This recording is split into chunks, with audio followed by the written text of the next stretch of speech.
क्रोध का, परेशानी का प्रॉब्लम होगा। झुंड आया था संसार का, वो प्रतिनिधि था।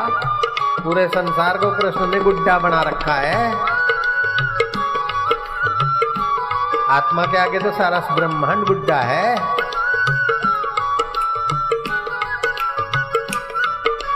ओम हरि ओम हरि ओम हरि ओम हरि ओम हरि ओम हरि ओम हरि ओम राम ओम श्याम ओम शिव ओम शिव ओम राम ओम श्याम ओम शिव ओम शिव ओम हरि ओम हरि ओम हरि ओम हरि ओम हरि ओम हरि ओम हरि ओम हरि ओम।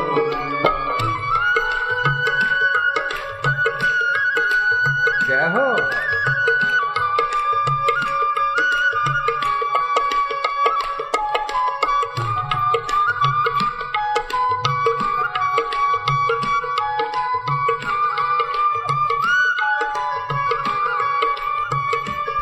हरि ओम हरि ओम हरि ओम हरि ओम हरि ओम हरि ओम ओम ओम ओम ओम ओम ओम ओम ओम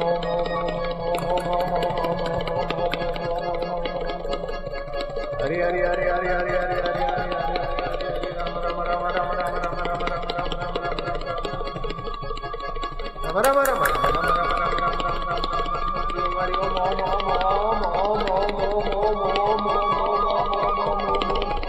हरि ओम ओम ओम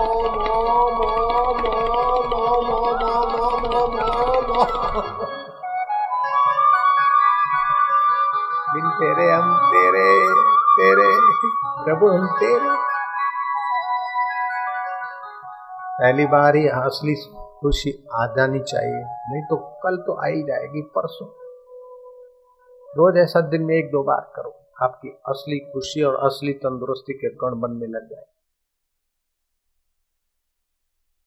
क्या करो, महंगाई है तो सही, लेकिन क्या करो, महंगाई वैसे ही परेशानी है, फिर उसको याद करके और परेशानी बढ़ाए क्या। सुख के माथे सील पड़ो जो नाम हृदय से जाए, बलिहारी वो दुख की जो पल पल नाम जपार। पल पल नाम जपते ही दुख के सिर पर पैर रखते हुए नाचते हुए तुम सुख स्वरूप हरि तक पहुंचो। न दुख हरि हरि तक पहुंचना है। मैं तो परेशान हूं, मेरा कोई नहीं। अरे जगत नियता सबका है, तो तेरा कोई नहीं करके उसका अपमान क्यों करता है। मैं तो विधवा हो गई, पति मर गए, मेरा कोई नहीं, मैं विधवा हूं। अरे जगत का पति मौजूद है, तू विधवा कैसे। विधवा तेरा शरीर, तू तो हमारा आत्मा है। जगतपति हयात है। क्या करूं, मेरा तो बाप मर गया, मैं तो माँ भी मर गई, मैं तो अनाथ हो गया। अरे जगत का नाथ जीवित है बोंदू, तू काहे को अनाथ अनाथ करके परेशानी पैदा करता है। बुद्धू सिंह पट्टाचार्य का तो पति मर गया, बच्चे मर गए, माँ बाप मर गया, फिर भी ऐसी लगी बुद्ध के कहने से, ऐसी साधना की कि एक बार जब प्रवचन किया पट्टाचार्य ने तो 500 महिलाएं साध्वी हो गई। सांप डस गया बेटे को और पति को शेर ने फाड़ दिया, और दूसरा बेटा बुखार में दस्त होकर मर गया। और फिर माँ बाप से मिलने आई तो एक दिन पहले माँ बाप के ऊपर वो कच्ची दीवार थी, बारिश के कारण गिरी, माँ बाप धस के मर गए। कितना दुख पट्टाचार्य पर। पट्टा नाम था उस कन्या का। 2 बच्चे और पति को लेकर माँ बाप से मिलने आ रही थी काशी। तो जंगल में पति भी खोया, 2 बच्चे भी खोए। और जब वो मिलने को गई अपने गांव में तो देखा कि 2 दिन पहले जोरों की बरसात में मकान गिरा, तो तुम्हारे माँ बाप मर गए, हम जला के ले आए उनकी हड्डियां। कितना दुख। बुद्ध के पास गए, बुद्ध ने कहा ये संसार दुखालय है, लेकिन दुखी होना न होना अपने हाथ की बात। मंत्र दे दिया और जप और साधना और मौन। फिर मौन के बाद जब उसने प्रवचन किया तो उसके पहले प्रवचन में जगत की ये पहली कन्या होगी, बाई होगी। इतना दुख पड़ा और फिर बुद्ध ने बताई साधना और लग गई। जब मौन खोला तो 500 महिलाएं उनका भाषण सुनकर, प्रवचन सुनकर साध्वियां हो गई कि संसार दुखालय है और निर्दुख आत्मा है। 2 बेटे अपनी कोख के जाए, 2 बेटे मर गए, पति को शेर ने फाड़ दिया। और जिस माँ के प्रेम ने खींचा था, पिता के वात्सल्य ने खींचा था, वो माँ बाप मर गए, कितना दुख पड़ा होगा। फिर भी बुद्ध के शरण जाकर नाम का आश्रय लेकर साधना की, और जब फिर पहला बोली तो लोग 500 महिलाएं साध्वियां बन गई। दुख आता है आपको दुख हरि हरि से मिलाने के लिए, और सुख आता है, दुख आता है तो आप समझो कि वाह प्रभु, दुख देकर तू हमें मजबूत बनाता है और सुख देकर तू हमें उत्साहित बनाता। मैं तो परेशान हूं, मैं परेशान हूं, और सुख में चिपक के मर गए। मूर्ख मक्खी होती है जो कढ़ाई में चाशनी, जलेबी की चाशनी बनी है। मूर्ख मक्खी क्या होती है, वो मिठास में डूब मरती है। सियानी मक्खी किनारे किनारे अपना काम बना के, ऐसे ही संसार में डूबे क्यों, किनारे रह के अपना काम बना के ईश्वर में आ जाना है। ओम नमो भगवते वासुदेवाय। बोलो तो, ओम नमो भगवते वासुदेवाय। आपके मगज में 10 अरब न्यूरॉन्स हैं। अभी विज्ञानी बोलते हैं, अपने ऋषियों ने तो पहले से 10 अरब सूक्ष्म कोश है। एक एक न्यूरॉन्स एक एक ग्रह और नक्षत्र का प्रतिनिधित्व कर सकता है। जैसे जरा सा रिमोट कंट्रोल, अब 2000 माइल दूर जहाज जाकर बम ब्लास्टिंग करके आ सकते, तो रिमोट कंट्रोल तो इतना, ऐसे ही सारे ब्रह्मांड का रिमोट कंट्रोल के तुम्हारे पास पड़ा है। और तुम बोलते मैं तो परेशान हूं, मैं तो परेशान हूं, क्योंकि सत्संग नहीं मिला लाला, लाली सत्संग नहीं मिला देवी, इसीलिए मैं परेशान हूं। बेटा मानता नहीं, पति शराबी है। अरे शराबी है तो उसके दिमाग के पीछे एक टक नजर देख, मानो मैं कमला हूं और मेरा पति जुगलू है। जुगलू, कमला की पिटाई मत करो, शराब छोड़ दे। मैं कमला हूं, मुझे ही कहना है जुगलू। उसका दिमाग जहां पीछे चोटी की जगह पर एक टक नजर, शराब छोड़ दे, कमला को मार मत, जुगलू कमला को मार मत। मन में कहो, जुगलू छोड़ेगा, जुगलू का बाप भी छोड़ेगा और उसका ताऊ भी छोड़ेगा। मैं परेशान हूं तो मार खाती रहे, जुगलू हावी होता जाएगा। मैं सचमुच में कमला नहीं हूं, मेरा कोई पति जुगलू फुगलू नहीं है, तो मैं कल्पना करके समझा रहा हूं तुमको। मैं तो दाढ़ी वाला दिख रहा हूं तुमको, कोई कमला थोड़ी हूं मैं। माया यूं करके देख रही है। तो ये जो 10 अरब न्यूरॉन्स हैं, इसको विकसित करने की विधि अगर विश्वामित्र ने जानी और किया तो बाजरा विश्वामित्र ने बनाया। चावल, जौ, गेहूं सात्विक खुराक ब्रह्मा जी की सृष्टि का बनाया हुआ है, तो मक्काई, ज्वार और बाजरा विश्वामित्र ने बनाया। बोलो आपकी आत्मा में कितना सामर्थ्य है। वही विलासी विश्वामित्र थे, जब लग गए साधन की तरफ, आत्मा की शक्ति जगाया तो सृष्टि बनाने का सामर्थ्य आ गया। ऐसा सब में छुपा है। बोलो, वो बक बक करके खा पी के विषय विलास में अपने को खपा रहे। अब सृष्टि बनाने का सामर्थ्य न जगाओ तो बाढ़ में जाए। कम से कम संसार में सुख दुख में सम रहने का और अपने आत्मा को जानकर परमात्मा से मिलने का अकल तो जगाना ही पड़ेगा ना। आप पहली उंगली अंगूठे के नीचे, 3 उंगली सीधी, दोनों हाथ घुटने पर, लंबा श्वास लो, खूब लो, खूब खूब, कमी न रखो, लो, रोको, जितनी देर रोक सकते हो, आधा पौना मिनट रोक के रखो।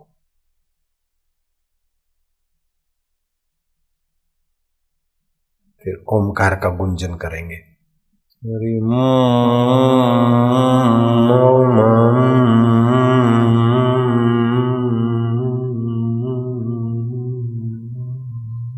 श्वास बाहर ही रोक रखो, बाहर पड़ा रहे। बीमारियों को और पापों को खींच के स्वाहा करेगा। बाहर श्वास और भीतर श्वास लो, लो लो लो, रोको। धीरे धीरे ये केंद्र और वो न्यूरॉन्स पुष्ट होते जाएंगे। रोज आधा घंटा सुबह दोपहर शाम को 3 टाइम में 1.5 घंटा करें। 108 दिन में तो चमक आ जाए। किसी गुरु से दीक्षा शिक्षा लेके करे विधिवत, सात्विक खुराक खाए। फिर दुख को ढूंढते फिरो, चिंता को, परेशानी को ढूंढते फिरो कहाँ रहती। जैसे सूर्य के आगे रात नहीं दिखती, ऐसे दुख और परेशानी तुम्हारे आत्मा के आगे है ही नहीं। सांस लो, रोको, आधा पौना मिनट, 1 मिनट रोको और फिर ऐसा करो। ऐसा 5 बार रोज करो, सुबह, दोपहर को भोजन के पहले 12 बजे के आसपास, और शाम को सूर्यास्त के पहले। देख लो।